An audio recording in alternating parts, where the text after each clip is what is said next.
Hola, con el gusto de saludarte y una vez habiendo analizado las diferentes dimensiones de la tolerancia, el día de hoy nos concentraremos a analizar los diferentes rostros de la intolerancia.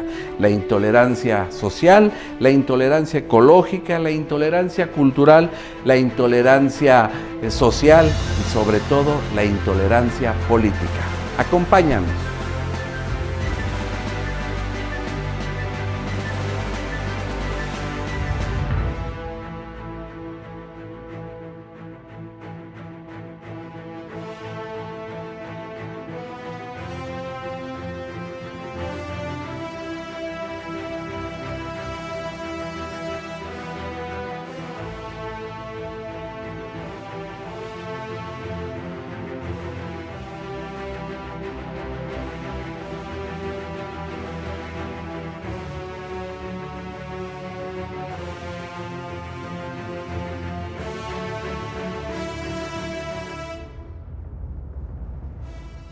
La intolerancia, como las bacterias virales, se encuentra en todas partes.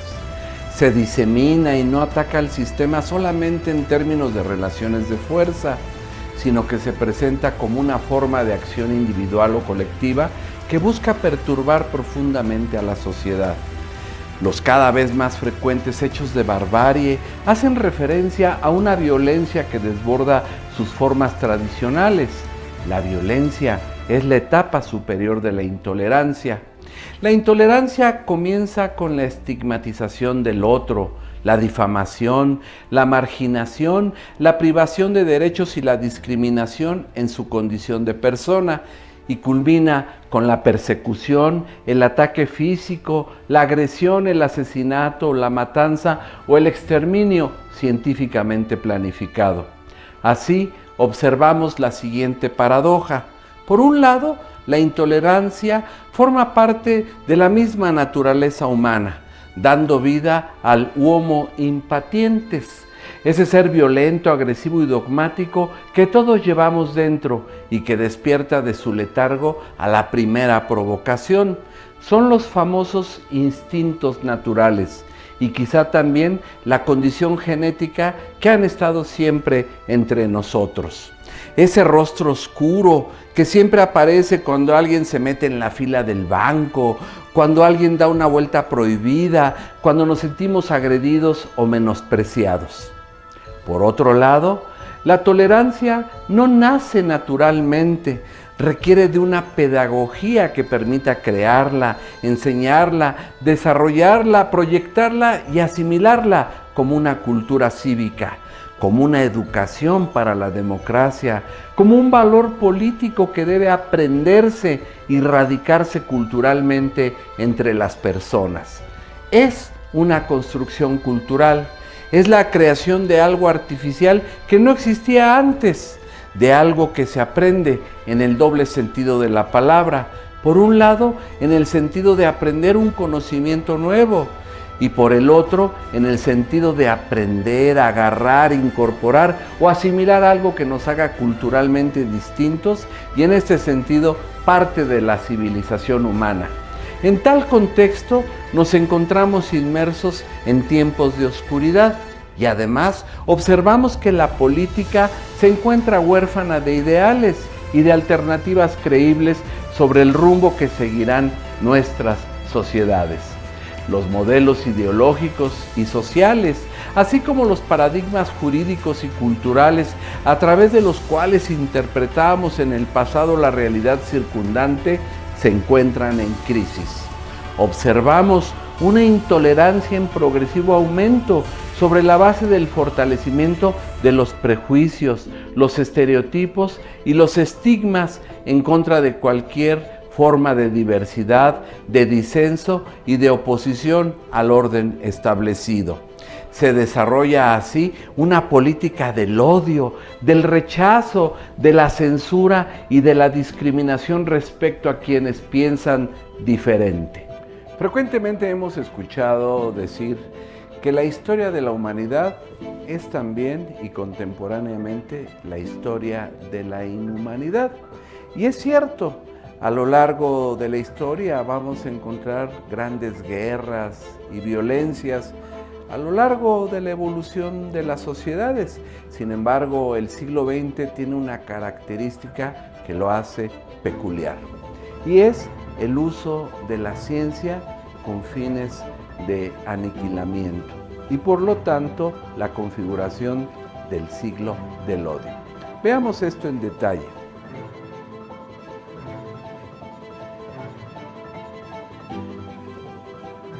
Iniciaremos diciendo que el mundo ha conocido profundas transformaciones que hacen imposible una lectura simple y unidimensional de su evolución. Por una parte, es posible subrayar el formidable desarrollo económico y científico que hemos alcanzado, el éxito creciente de la idea de democracia, el progreso en la circulación de las mercancías y de las ideas, así como de las personas. Pero, por otro lado, no es posible olvidar los no menos formidables ecos del siglo del odio, de la barbarie totalitaria, de los genocidios y del progreso de los fundamentalismos en todos los géneros, y esto sin hablar de las manifestaciones más extremas de la dominación y de la exclusión social. El siglo XX ha pasado a la historia y necesitamos adjetivarlo. Por ejemplo, el historiador inglés Eric Hobsbawm considera que el siglo XX fue el siglo de los extremos, por la concepción bipolar de la política que lo caracterizó, y contemporáneamente el siglo breve, porque inició, según el profesor, con la Primera Guerra Mundial en 1914 y concluyó en 1989 con la caída del Muro de Berlín.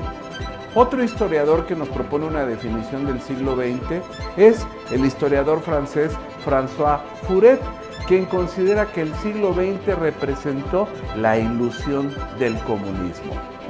Por su parte, la filósofa alemana estadounidense Hannah Arendt considera que el siglo XX fue el siglo de los totalitarismos, mientras que el filósofo del derecho y de la política Norberto Bobbio considera que el siglo XX representó la doble guerra civil europea, que inició con los repetidos anuncios del ocaso de Occidente y terminó con una declaración que fue precipitada sobre el final de la historia. Así, el antifascista y escritor italiano Vittorio Foa considera que el siglo XX es el siglo de Auschwitz. El historiador italiano Claudio Pavone sostiene que el siglo XX es representativo de Hiroshima y Nagasaki. El gran filósofo inglés Isaiah Berlin, por su parte, considera que el siglo XX fue el más terrible de la historia occidental. Y ya que estamos en vena de adjetivar el siglo XX que concluyó, propongo que sería el caso de que pase a la historia como el siglo del odio, un siglo absolutamente marcado por las nuevas intolerancias. Porque como bien afirma el psiquiatra y escritor español Carlos Castilla del Pino, el odio es una relación virtual con una persona y con la imagen de esa persona a la que se desea destruir, ya sea por uno mismo o por otros, o por circunstancias tales que deriven en la destrucción que se anhela. El trabajo del odio, sostiene el autor, consiste precisamente en toda la serie de secuencias que van desde el deseo de destrucción a la destrucción en forma de acciones varias, desde la estrictamente material del objeto hasta la de la imagen, lo que usando una terminología antigua sería la de destrucción espiritual, pero que en realidad es la destrucción de su imagen social. Por lo tanto, el trabajo del odio es bidireccional, va desde el deseo a la acción y desde la acción al deseo.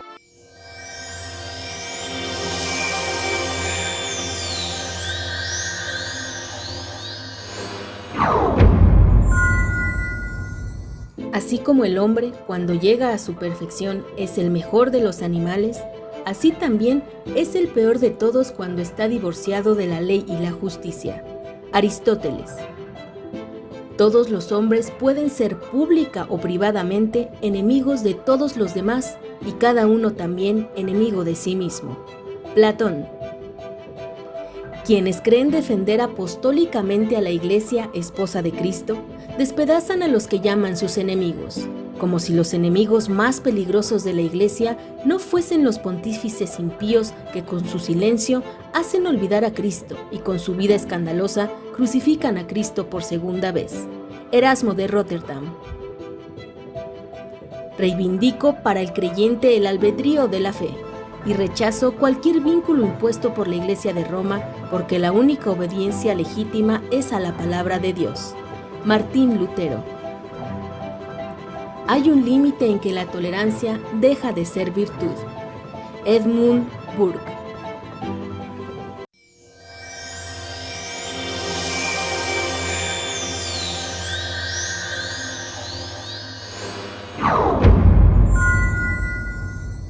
La intolerancia, por lo tanto, va ganando la batalla y ha sido capaz de movilizar a amplios grupos sociales, reclutar numerosos seguidores y mostrarse bajo distintas formas.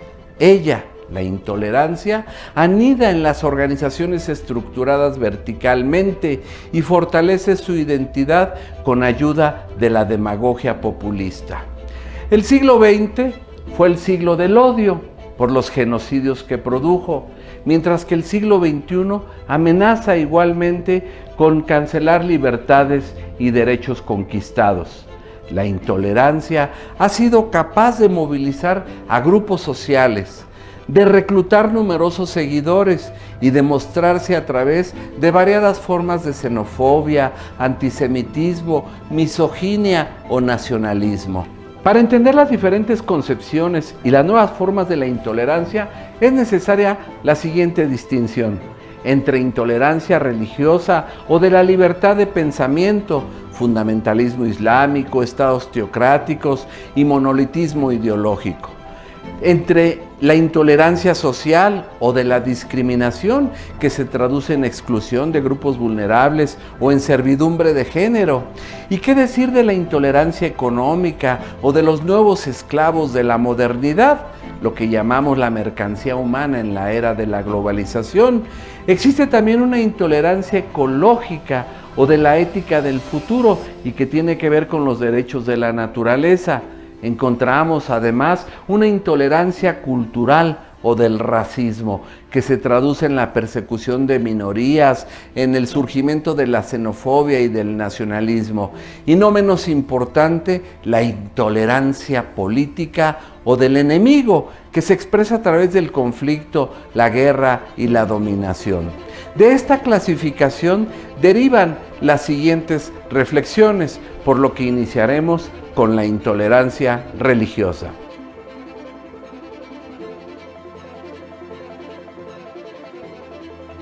Comencemos formulando dos preguntas.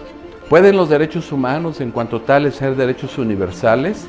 ¿Y tiene sentido hablar de derechos del individuo islámico en contraposición a los derechos humanos en las democracias occidentales? Estas preguntas son pertinentes porque algunas religiones, tomemos el caso del Islam, tienen una identidad política y religiosa que integra una absoluta alteridad cultural e ideológica que lo contrapone firmemente al mundo occidental. A pesar de derivar de un núcleo común en torno a la experiencia del patriarca Abraham, judíos, musulmanes, coptos, católicos y cristianos han permanecido por muy largo tiempo en universos culturales que se presentan en radical conflicto. Por ello, muchos pensadores consideran que la universalidad de los derechos humanos es parcial, dado que existe una pluralidad de culturas y también de religiones. Se dice que esos derechos son la expresión directa y concreta del mundo occidental, cuyos valores no serían por sí mismos aplicables para toda la comunidad internacional. Y que una religión tenga pretensiones de validez en el plano universal es una característica común a todas las religiones. Y es así que los derechos humanos de las declaraciones internacionales se oponen, por ejemplo, a los derechos del hombre en el Islam. Sin embargo, en el caso de esta confesión religiosa y de otras religiones, esta pretensión no se limita al plano de la verdad religiosa trascendente y al plano ético espiritual, sino que se extiende al plano político y jurídico, dado el estrecho nexo que existe entre religión y organización jurídico y política. Cuando se habla del fundamentalismo islámico, se hace referencia a una connotación negativa que refleja en modo inmediato estigmas y prejuicios que son también juicios de valor negativo. Utilizar este concepto para definir en modo indiscriminado a todas las tendencias y movimientos islámicos contribuye a perpetuar la idea reductiva y difusa de que todas las corrientes que propugnan un regreso a los orígenes del Islam forman un conjunto único, coherente y homogéneo, asociado al extremismo y al activismo de cierta parte del mundo musulmán. El fundamentalismo es un tipo de pensamiento y de acción religiosa que se interroga sobre el vínculo ético que mantiene juntas a las personas que viven en una misma sociedad, entendida como una totalidad de creyentes comprometidos en todos los campos de la acción social. El fundamentalismo no es solo islámico, también existe un fundamentalismo en relación con el hebraísmo, el protestantismo, el catolicismo, el cristianismo e incluso con el hinduismo. El fundamentalismo es sinónimo de fanatismo religioso y violencia sacra.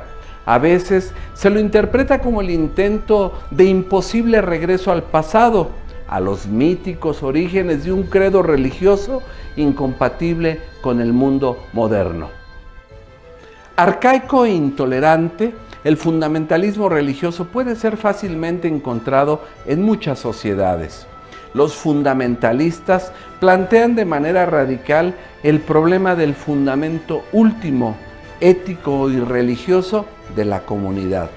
Por ello, uno de los aspectos más problemáticos son los estereotipos que circundan al mundo musulmán. Por ejemplo, aquel que hace coincidir a los árabes con los musulmanes, cuando existen muchos islámicos que no son árabes. Si por un lado es verdad que el profeta Mahoma fue árabe y que en esta misma lengua fue escrito el Corán, que es el texto sagrado del Islam, y que el idioma y la cultura árabe han sido por largo tiempo el principal vehículo para la islamización de vastísimos territorios, es también verdad al mismo tiempo que entre el arabismo y el Islam no ha existido nunca una perfecta coincidencia. Por ello, el despertar musulmán integra diferentes movimientos que se unifican por la existencia de líneas ideológicas que comparten en común y que son, entre otras, las siguientes: la reafirmación del carácter rígidamente monoteísta del Islam, la decisión de abandonar aquellos territorios en los cuales la presencia de los infieles y de los politeístas o de los paganos sea predominante y, en su caso, reconquistarlos a través de la yihad islámica o combate en el nombre de Dios. La intolerancia religiosa se presenta cuando se pone en cuestión la vigencia de los derechos humanos por parte de los fundamentalismos religiosos de uno y otro signo. La intolerancia religiosa muchas veces adopta la forma de violencia militar, como se observa recurrentemente en la India, en Pakistán, Afganistán, Israel o en Palestina. Frecuentemente se dice que un intolerante es una persona fanática. Y para entender esta situación, expliquemos en qué consiste el fanatismo.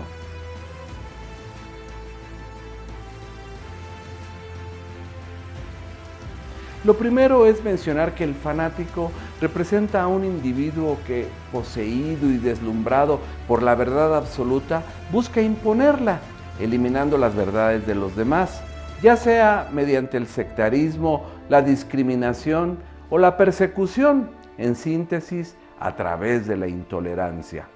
El fanático no admite más verdad que la suya, por lo cual renuncia a la comunicación y a la convivencia con quien considera por cualquier razón alguien diferente. Casi siempre, el fundamentalismo es sinónimo de fanatismo religioso y de violencia sacra. Este fanatismo considera central la convicción de que es necesario dar actualidad a la fe de los antiguos, purificando las desviaciones de la edad de la decadencia, en donde se aceptó con indiferencia la licenciosidad de las costumbres. A veces se lo interpreta como el intento de imposible regreso al pasado, a los míticos orígenes de un credo religioso incompatible con el mundo moderno. Por eso, tal vez, el fanatismo se relaciona con el fundamentalismo. El fundamentalismo se remite a los fundamentos, al principio y al origen que se identifica con la noción de causa, especialmente en el sentido de la razón de ser algo, en cuanto principio último, que es razón de ser de todos los principios particulares del ser, del conocer y del obrar. El fundamentalismo se distingue del integrismo, que consiste en identificar una fe religiosa o política con la forma cultural o institucional que caracteriza a una época histórica. El integrismo presupone poseer una verdad absoluta e imponerla a los demás. El integrismo es el mayor peligro de nuestra época, donde ningún problema se puede resolver a partir de una comunidad parcial y de sus dogmas. El fundamentalismo se distingue también del esencialismo, que es un movimiento que busca la representación de la esencia, en cuanto tendencia a erigir tipos sustanciales: el judío, el musulmán, el negro, el ario, etc., a partir de diferencias visibles que son percibidas como signos permanentes y no ambiguos que pertenecen a tal o cual categoría, lo que lleva a pasar de la apariencia física distinta a la sustancia genética distinta y correlativamente a las facultades mentales distintas. El esencialismo se puede definir como la tendencia a inferir una diferencia de esencia a partir de una diferencia de apariencia. Otras actitudes religiosas de cerrazón a la modernidad son el tradicionalismo y el conservadurismo. Estos movimientos están directamente comprometidos con la lucha política e interesados en la conquista del poder. Al fanatismo y a la globalización de las intolerancias debemos contraponer una mundialización de la ciudadanía y del reconocimiento de la diferencia cultural y política, esencia del orden democrático en las sociedades complejas y del riesgo de nuestro tiempo.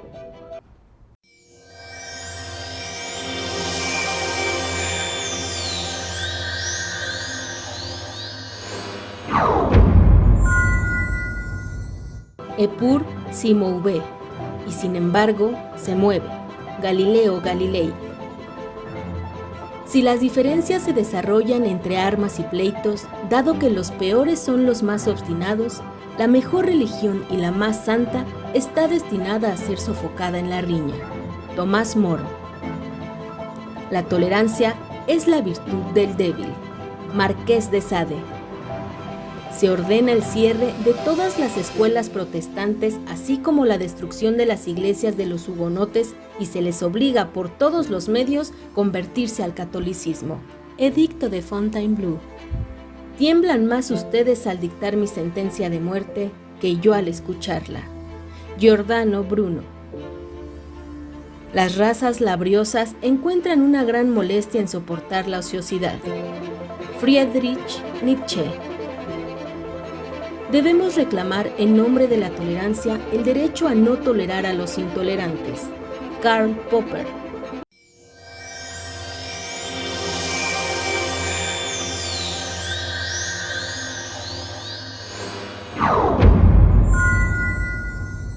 Y para comprender mejor las diferentes dimensiones de la intolerancia religiosa, digamos también que se acompaña de una intolerancia social.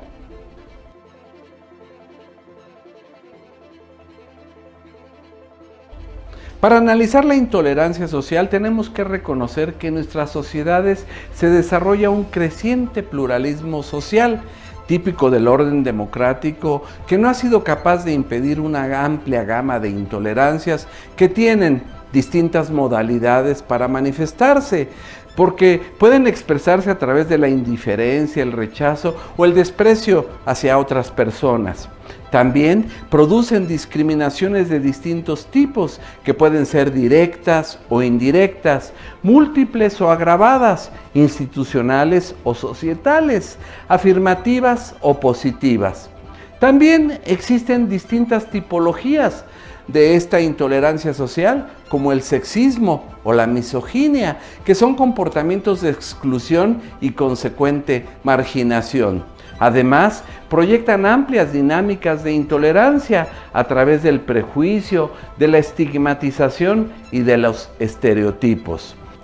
Además, las intolerancias sociales expresan diversas intensidades que van desde la violencia a la represión y desde el secuestro a la desaparición forzada.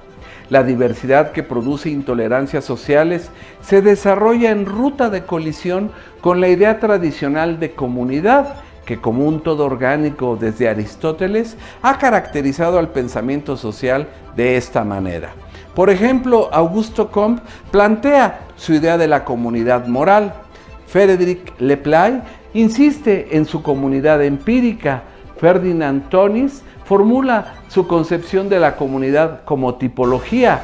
George Simmel concibe a la sociedad como una comunidad molecular que ofrece explicaciones a nivel microsociológico acerca de las interacciones entre las personas que integran un grupo social.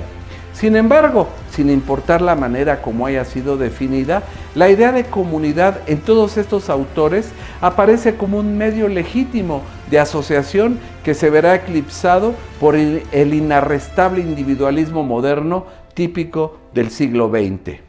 No obstante, los grupos vulnerables y las minorías serán quienes mayormente padecen estas formas de intolerancia social, sin perder de vista que indígenas, minusválidos, homosexuales, entre muchos otros grupos, son las víctimas privilegiadas de la intolerancia social. Se considera que la servidumbre de género es el ejemplo paradigmático que ilustra muy bien las nuevas formas de intolerancia en el ámbito social. Decimos que la servidumbre de género representa una forma de dominación que se desarrolla con virulencia en la sociedad patriarcal. La intolerancia social representa una forma de rechazo de guante blanco que se produce y reproduce en la vida cotidiana y en el conjunto de percepciones simbólicas que la acompañan. El intolerante no se mezcla. Él prefiere mantener la pureza de su grupo frente a otros grupos que considera diferentes, inferiores o por alguna razón que no merecen convivir con él. Y es el caso del apartheid.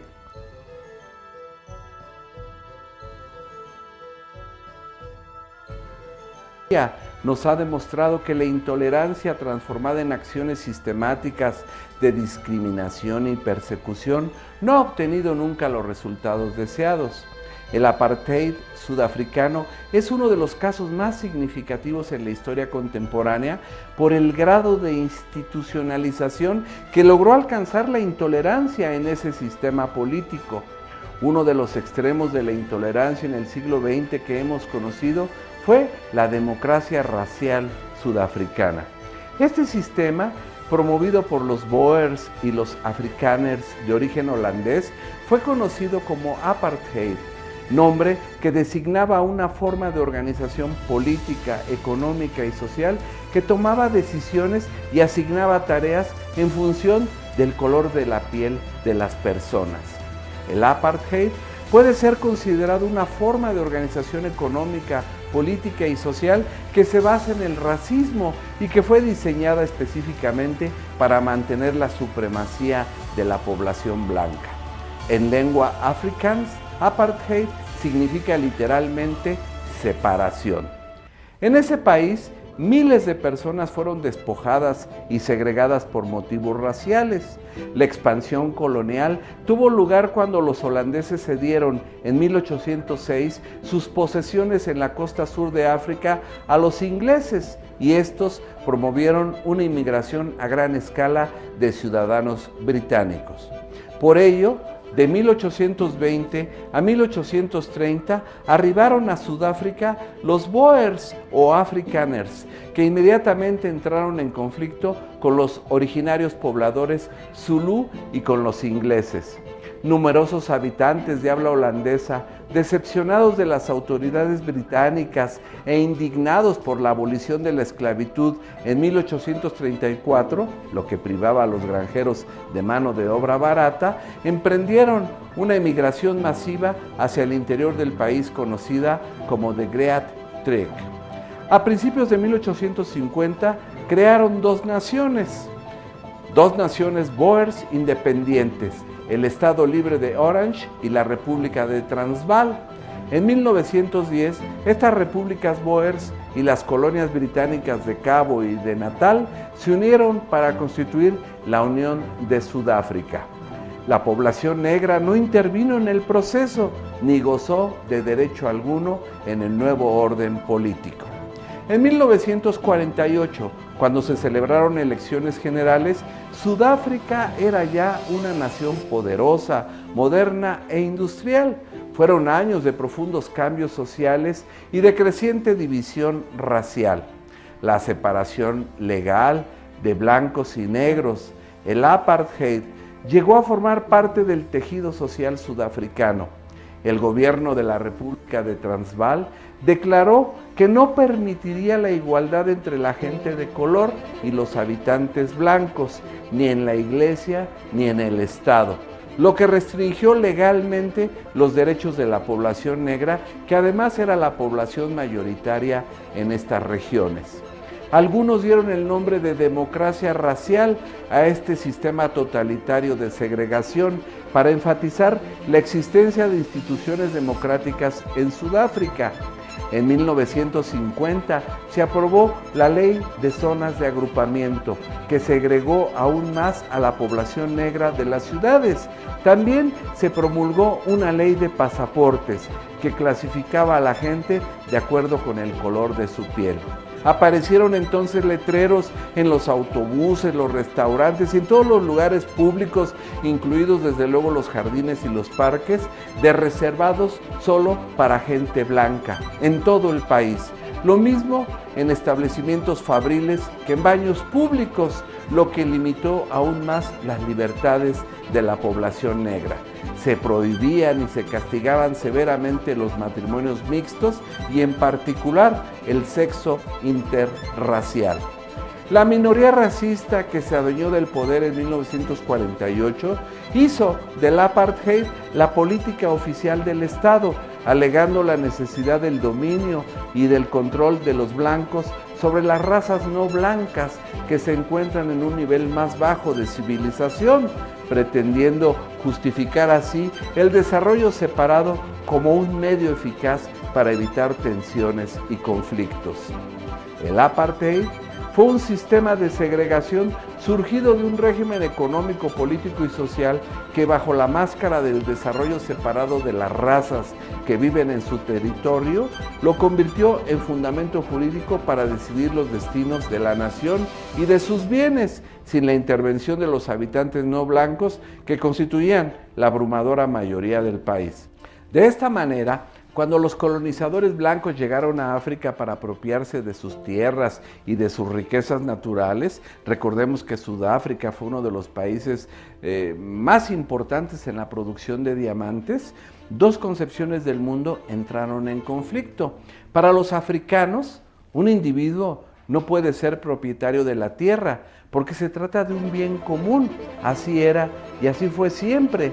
En contraste, los ingleses en Nigeria, Camerún, Rodesia y Sudán, o los portugueses en Angola, Mozambique, o los belgas en el Congo, los franceses en Argelia, Marruecos, Senegal, Guinea y Costa de Marfil, o los italianos en Libia, Somalia y Eritrea, así como los holandeses en Sudáfrica, establecieron la idea de propiedad privada, con carteles de prohibido el paso, vallas, muros y nuevos títulos de propiedad. También fijaron la obligación de pagar impuestos, lo que trajo como consecuencia una forma de esclavitud, pues la población negra además no conocía el dinero y fue obligada por la fuerza a trabajar para cumplir las exigencias de los colonizadores. Cuando los dominados se sublevaron, invariablemente fueron masacrados, apresados o exiliados. Tenemos el caso de la rebelión de Soweto, pero también el caso paradigmático de Nelson Mandela, quien pasó 30 años en prisión justamente por luchar contra el apartheid. De esta forma, debemos decir que este sistema concluyó con las elecciones democráticas de 1994, que hicieron posible un acuerdo entre el presidente blanco de Klerk y el líder negro Nelson Mandela para construir la nueva Sudáfrica.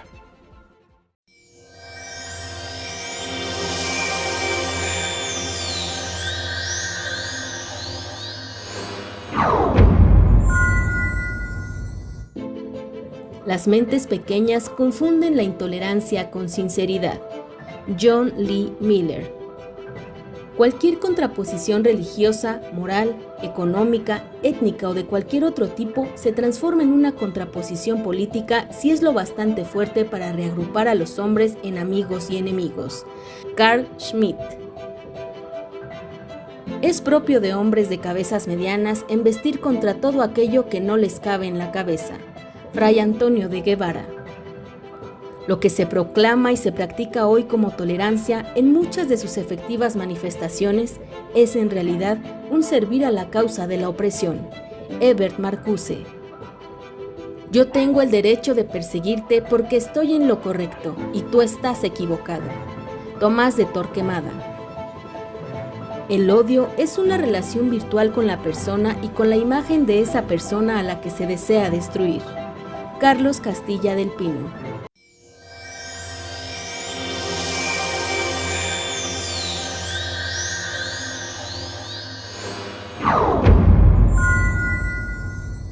La intolerancia social también se relaciona con la intolerancia en el plano económico. Veamos esto en detalle.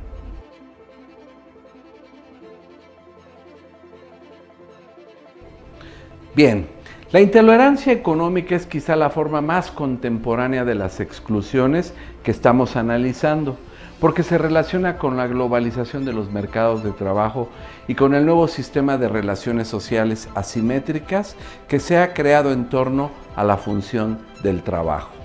Se calcula que millones de personas trabajan a muy bajo costo para producir riqueza y bienestar para pocos. Son los nuevos esclavos de la globalización, hombres, mujeres, ancianos y niños, siempre en movimiento, en cualquier ángulo del mundo, en lo profundo del Amazonas, transformando en carbón el verde de las grandes áreas forestales, en África musulmana, donde viven y mueren en la más absoluta de las miserias, en los burdeles de Asia, donde se consumen de VIH-Sida, en los campos de la India, donde trabajan amontonados para producir ladrillos, y así en muchos lugares. La característica más importante de la intolerancia económica es que produce trabajadores sin derechos, porque nulifica el sistema de garantías normativas y de tutela de los derechos sociales que fueron típicos del llamado welfare state democrático. La intolerancia económica tiene que ver con la exclusión del mercado de trabajo por prejuicios o discriminaciones de todo tipo que impiden que exista una igualdad de oportunidades entre los integrantes de la sociedad. La intolerancia económica se expresa cuando se crean las bases simbólicas de la exclusión y de la inclusión. En este sentido, el sociólogo norteamericano Talcott Parsons, en su obra Sistema Político y Estructura Social, señaló que la relación de inclusión y exclusión indica una línea de distinción en la manera como los individuos son estimados, son tratados, son asimilados o por el contrario son marginados del sistema social. La exclusión económica es evidente si se analiza el ingreso per cápita de los habitantes del planeta. Por ejemplo, entre el país más rico, que es Suiza, con sus $40,000 por habitante al año, y el más pobre, que es Mozambique, con $70 al año por persona, es obvio que existe una gran distancia. Lo mismo por cuanto se refiere al consumo. Los países más ricos del mundo, donde reside solamente el 20% de la población del planeta, generan el 86% del total del consumo privado, mientras que el resto de la población más pobre consume solamente el 1.3%. Por ejemplo, un niño que nace hoy en un país industrializado agregará a lo largo de su vida más consumo y contaminación que 40 niños que nacen en países en vías de desarrollo. Consecuentemente, la intolerancia económica produce diferentes discriminaciones que alcanzan incluso al mundo de la naturaleza. Veamos esto en detalle.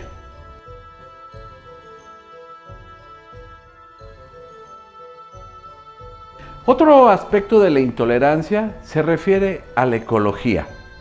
El ambientalismo es sin duda una nueva tendencia ética, política y cultural del porvenir, es decir, del futuro.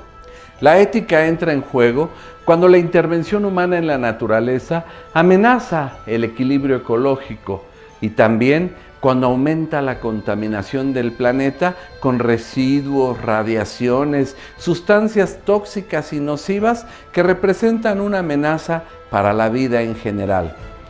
Es una ética del futuro, representada por importantes intelectuales como Ernest Bloch en su obra El Principio Esperanza, o filósofos como Hans Jonas en su obra Ética de la Responsabilidad.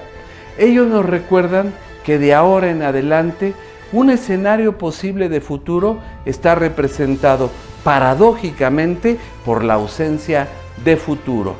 Por esta razón, el ambientalismo también está permeado por tendencias éticas y políticas orientadas a redescubrir la empatía que existe entre la persona, el medio ambiente y toda otra clase de seres sintientes. En la historia de las instituciones y de las doctrinas políticas, el tema del ambientalismo ha sido al mismo tiempo antiguo y moderno. Antiguo porque su génesis procede de una larga tradición que se remonta a los griegos clásicos y a corrientes del hinduismo con sus diferentes concepciones sobre el respeto de los animales sagrados. Y moderno porque su desarrollo más intenso ha sido durante el momento de la globalización y del postcapitalismo como una cuestión siempre abierta.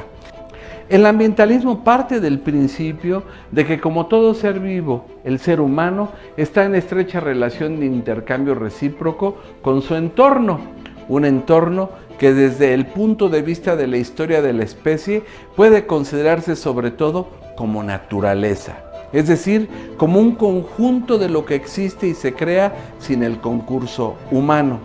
La naturaleza proporciona a las personas los elementos necesarios para la conservación y reproducción de la vida orgánica. El consumo humano despoja a la naturaleza de sus productos y retorna a ésta los correspondientes desechos.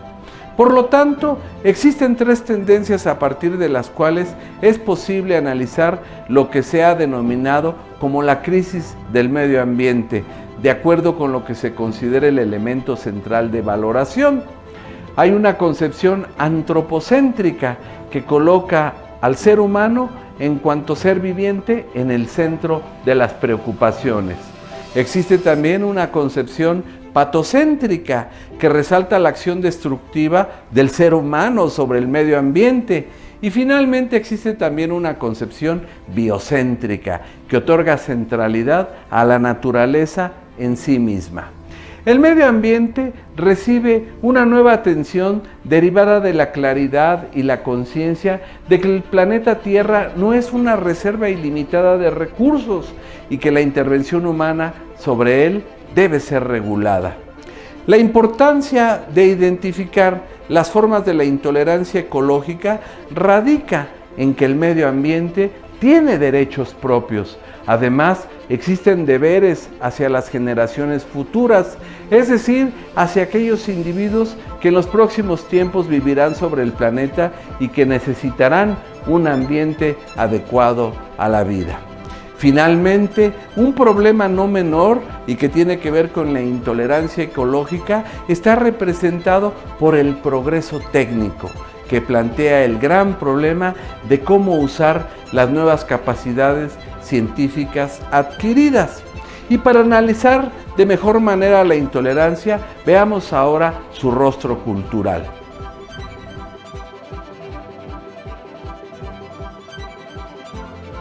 Para analizar la intolerancia cultural, recurriré a uno de los libros más sugerentes del profesor Norberto Bobbio, que inicia con estas palabras: he aprendido a respetar las ideas de los otros, a detenerme de frente al secreto de cada conciencia, a entender antes de discutir y a discutir antes de condenar. Y porque estoy en vena de confesiones, hago una última y quizá superflua: detesto a los fanáticos con toda mi alma. Con esta afirmación del profesor Bobbio es posible introducirse en la problemática de la intolerancia cultural, cuando presenciamos un resurgimiento de formas inéditas de racismo, fanatismo, dogmatismo y exclusión.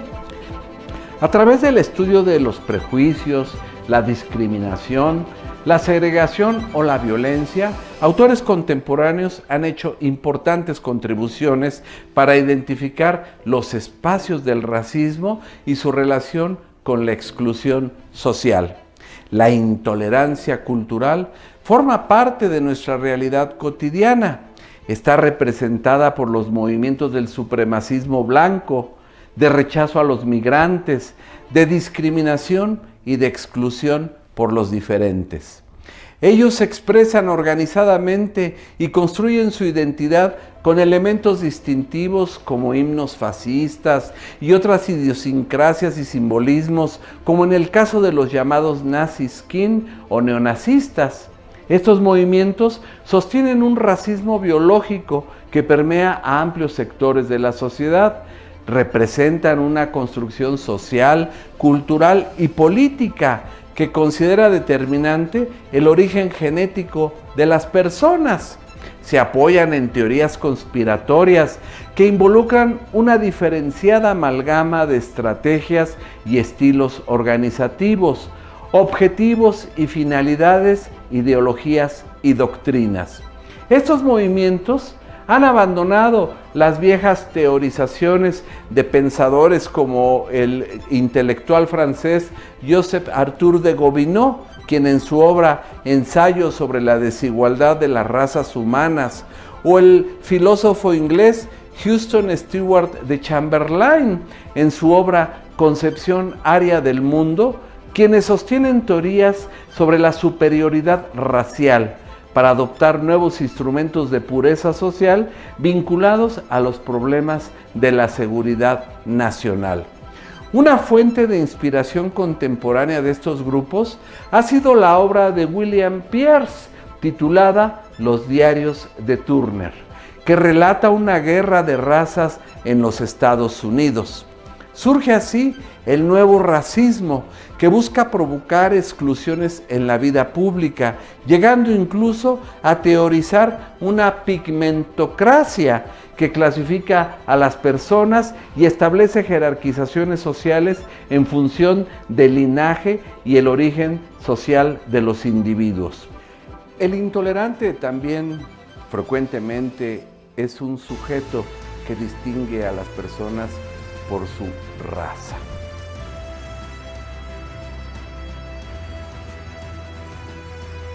El racismo, el odio étnico y las guerras de identidad se extienden sin límite por la superficie del planeta. la preferencia étnica y comunitaria parece triunfar sobre los grandes ideales universalistas. Los criterios ideológicos retroceden ante los nacionalismos más regresivos.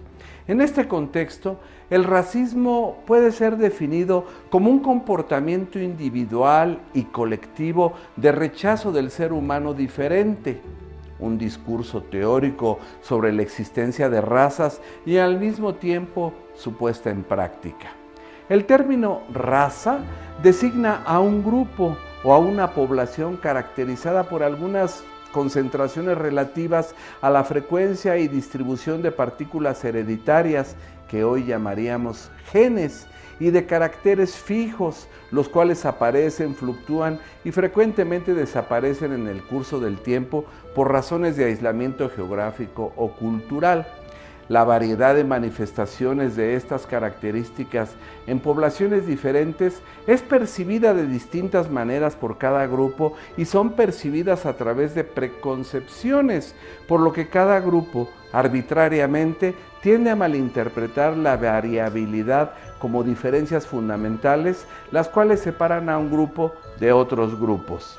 El vocablo racismo, en consecuencia, es reciente, dado que solamente hasta 1932 fue incluido por primera vez en el diccionario Larousse. Con el término racismo se hace referencia a un conjunto de teorías y comportamientos fundados en una doble suposición. Primero, que las manifestaciones culturales y las acciones históricas de las personas dependen de su raza.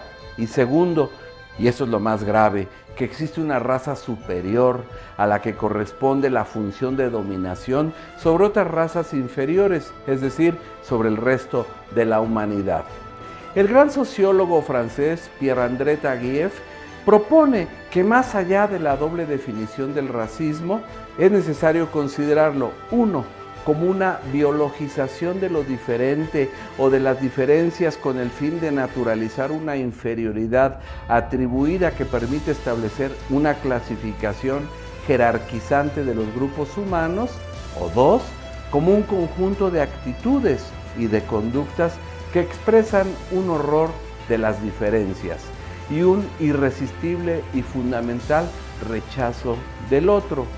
Es necesario, entonces, proponer una tipología en la que es posible identificar un racismo clásico de corte biológico, un neorracismo que es diferencialista y cultural, también un racismo universalista que niega la identidad de los grupos y de las personas, un racismo diferencialista donde se niega al conjunto de la humanidad y finalmente un racismo de explotación que se representa en el colonialismo.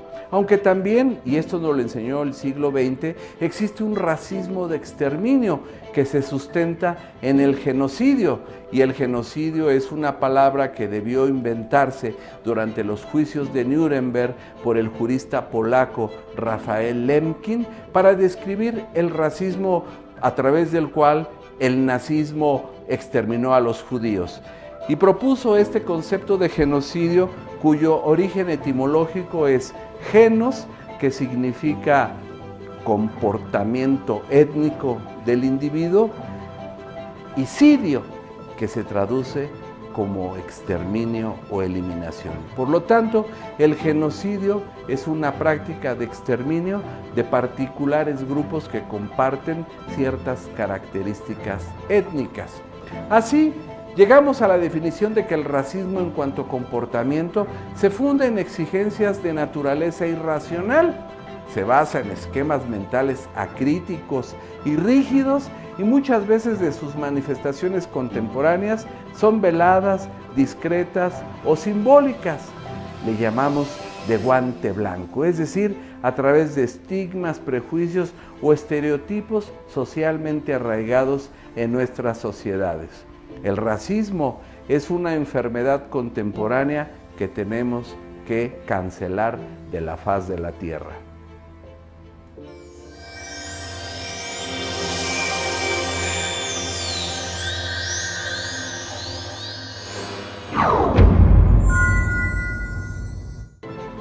Cada uno de nosotros, cada escuela, cada partido, cada campo de la vida social posee su propio uso del estereotipo para calificar al adversario con fines de descalificación. Pierre-André Taguieff. A mí me parece lógica la intransigencia tratándose de ideas esenciales. Pío Baroja. En todas las épocas y en todas partes, los invasores con tecnología superior han subyugado a países enteros. Los blancos son solo los más recientes de ellos. Doris Lessing. Son poquísimos los hombres que sepan tolerar en otros los defectos de que ellos mismos adolecen. Arturo Graf. Solo los fanáticos odian a las personas tanto como las doctrinas. Mario Bunge. En ningún momento de la historia, en ningún lugar del planeta, las religiones han servido para que los seres humanos se acerquen unos a los otros. José Saramago.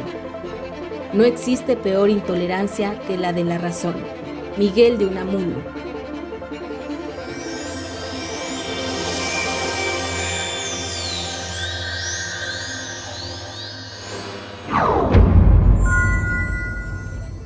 La intolerancia cultural, entonces, alcanza su mayor despliegue cuando se relaciona con la intolerancia política. Es una combinación explosiva que analizaremos a continuación.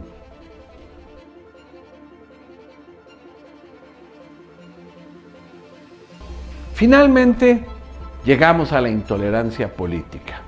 Y aquí tenemos que recordar que la política tiene dos dimensiones. La primera hace referencia a una búsqueda del consenso y del acuerdo, mientras que la segunda plantea su ejercicio como una lucha intensa y apasionada, como una pura y simple expresión del poder. La intolerancia política se asocia a esta última definición. La justificación de la intolerancia política se encuentra en aquellas filosofías historicistas, donde el poder de un individuo, una secta o una clase social sobre el resto de las personas se legitima recurriendo a inevitables leyes históricas del progreso o a leyes dialécticas necesarias. La intolerancia política no es un fenómeno reciente, ya que desde la antigüedad tanto el concepto de poder como el de coerción han formado parte de una idea de la política, según la cual se trataría de la actividad que preside al conjunto de las relaciones humanas. El concepto de poder hace referencia a la capacidad para imponer a los otros los propios puntos de vista, aún en contra de su voluntad, mientras que la coerción alude al uso de la fuerza física para lograrlo. Para una vertiente del pensamiento politológico clásico, tanto el poder como la coerción representan características y circunscriben la esfera de las relaciones políticas. La intolerancia política, por lo tanto, aparecerá como el fundamento de un tipo de dominación que se prolonga durante siglos, bajo una variedad de doctrinas que comparten la idea de la dominación del hombre por el hombre. Para una tradición de pensamiento que va desde Thomas Hobbes a Karl Marx, la política se constituye en efecto nada más, pero tampoco nada menos, como un instrumento de dominación. Estas corrientes de pensamiento sostienen que el conflicto es parte inherente de la vida social, lo que explica el nexo entre conflicto, política y poder. Esta concepción parte del fundamento antropológico de que originalmente el ser humano vivía en un estado de naturaleza presocial, donde el hombre es el enemigo del hombre, la típica concepción conflictual hobbesiana de la política. La visión de Hobbes es negativa en la medida en que su tesis del Homo homini lupus, es decir, el hombre como un lobo del hombre, se relaciona con la naturaleza de la sociedad y la permanencia del conflicto, que aparece como una síntesis entre política y poder. Para Thomas Hobbes, la política representaba ni más ni menos la gramática de la obediencia.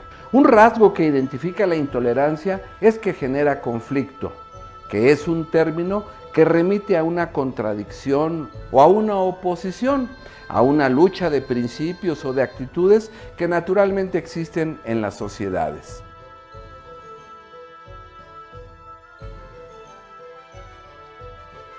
La intolerancia se proyecta como una lucha que tiene por objeto defender o conseguir bienes materiales o espirituales, estatus o poder, así como establecer, limitar o expandir los derechos de las personas, cuyo ejercicio es recíprocamente incompatible.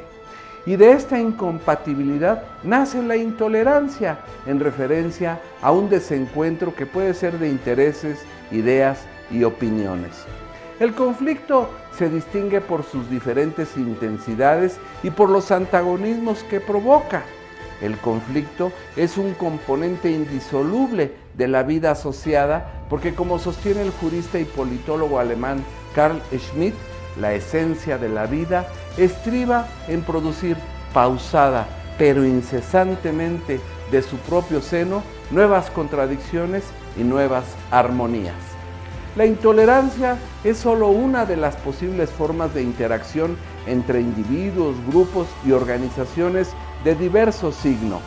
En las sociedades contemporáneas, los conflictos se distinguen por su dimensión, es decir, por el número o la cantidad de participantes, por su intensidad, es decir, por el grado de involucramiento que puede ser fuerte o débil de los participantes, y finalmente por sus objetivos, es decir, por las aspiraciones ideológicas o los cálculos políticos existentes que se plantean los participantes.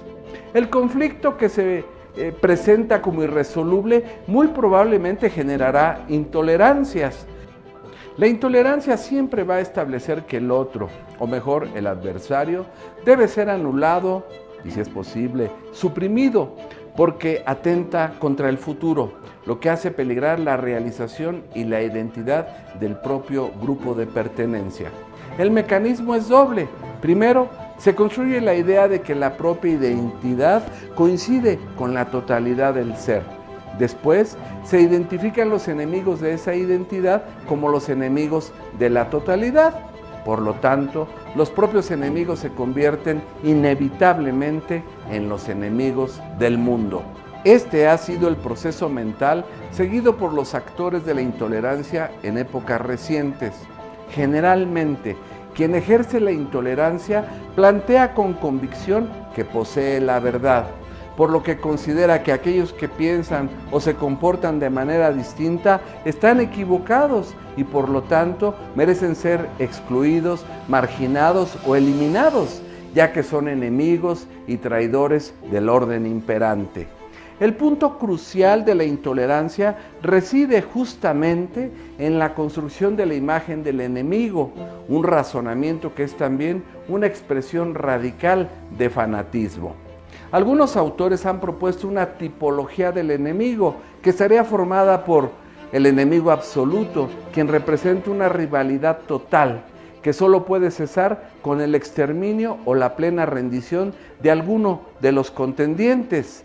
El conflicto que produce el extranjero o el migrante, que aunque llegue a formar parte de la vida comunitaria, corre siempre el peligro de convertirse en cualquier momento en un enemigo absoluto. También encontramos al enemigo justo, que es alguien que puede tener algunos derechos, empezando por el derecho a defender su particularidad, pero a quien siempre se busca marginar o neutralizar. Sigue el competidor económico, quien es un actor determinado por el mercado, por los intereses privados y por el creciente individualismo moderno.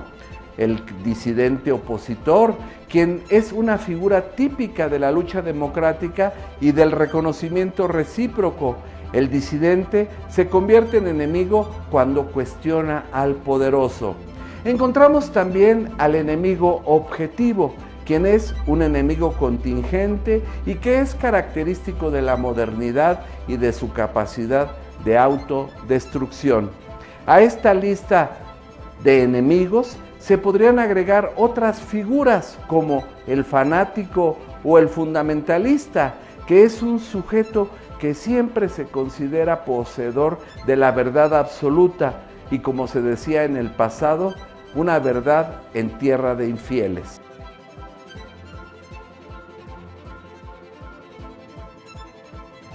El intolerante autoritario proyecta una voluntad de poder sobre los demás y se caracteriza por un pensamiento rígido, prejuicioso, conservador y dogmático. En tal escenario, la concepción de la intolerancia política se fundamenta en la concepción del enemigo. Anteriormente hemos dicho que el autor que mejor ha planteado la contraposición amigo-enemigo para explicar a la política es sin duda el filósofo y jurista alemán Carl Schmitt, quien en su obra Teología Política afirma que soberano es quien decide sobre el estado de excepción, presentando un lado oscuro de la política donde prevalece la fuerza sobre el consenso y donde el origen de la política se encuentra en el conflicto. El elemento determinante del binomio amigo-enemigo no es el amigo, sino el enemigo, el hostis. La política representa una forma absoluta del espíritu humano consistente en la relación, o más bien en la distinción y contraposición entre amicus y hostis, asumida en su significado real y no alegórico de amigo-enemigo, en su significado de máxima intensidad de un vínculo y simultánea y correlativamente de una separación.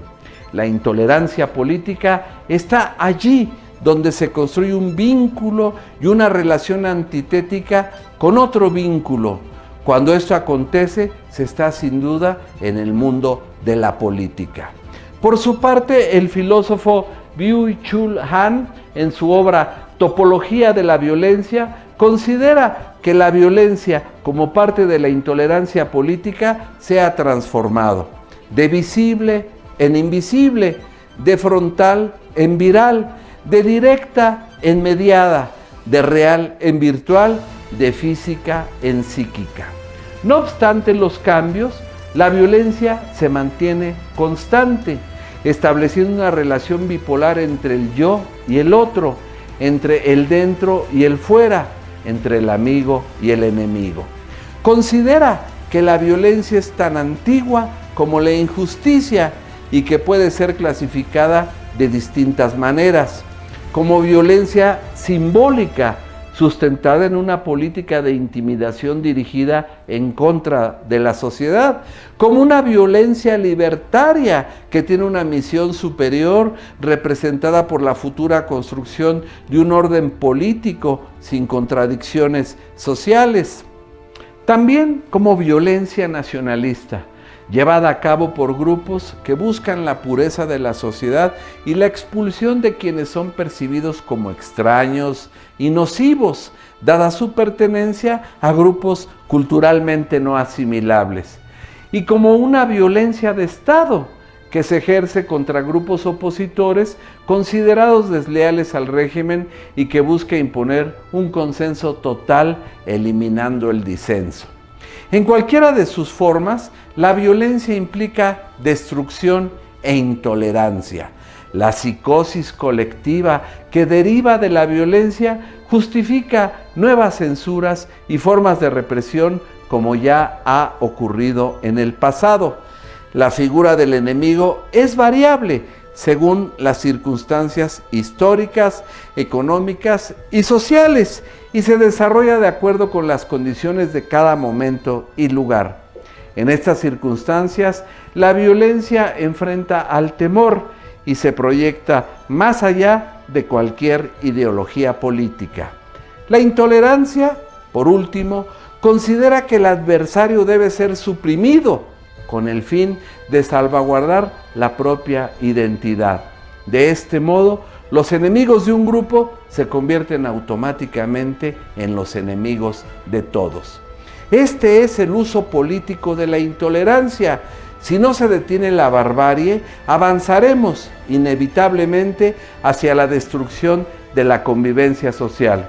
En tiempos recientes, la llegada al poder de representantes del populismo en distintos países alrededor del mundo ha contribuido al desarrollo de las intolerancias políticas. Estas se refuerzan por la pandemia, la austeridad, la crisis económica, la militarización de lo público, por la ola de migrantes y refugiados y por la cadena de violencia que deriva de una débil legalidad democrática.